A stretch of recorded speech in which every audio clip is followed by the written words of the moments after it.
Diduga sedang sering beraksi, Yusuf, warga Kabupaten Banyuasin, pelaku maling barang belanjuan pengunjung di pasar retail Jakabaring Palembang, diaman ke petugas keamanan pasar. Pas beraksi, ngembek belanjuan cabai pengunjung yang ditaruh di motor. Aksi maling barang belenanan di kawasan pasar retail Jakabaring Palembang akhirnya berhasil diungkap petugas keamanan pasar. Pelaku merupakan lanang setengah tua bernama Yusuf, warga Mariana, Kabupaten Banyuasin. Aksi pelaku terungkap sehabis terekam kamera pengawas yang menunjuk ke pelaku ngembat barang belenanan pengunjung yang ditaruh di motor.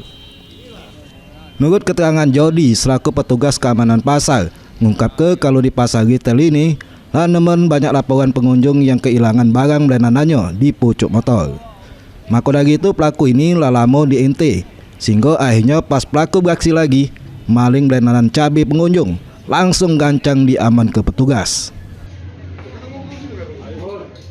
Ini memang sudah lama itu kalau ini dari CCTV sering maling di pasar ini. Ini modusnya keliling belanja, begitu ada barang belanja di motor lalu terkapal mulai dimbek. Oh dimbek. Oh berarti terekam CCTV ya? Ya? Masuk rekaman CCTV gitu. Ya tertangkap tangan. Bil barang cabai. Selanjutnya pelaku diserahkan ke Polsek Subang Ulu 1 Palembang guna dilakukan pemeriksaan lebih lanjut. Heru Wayudi, PAL TV.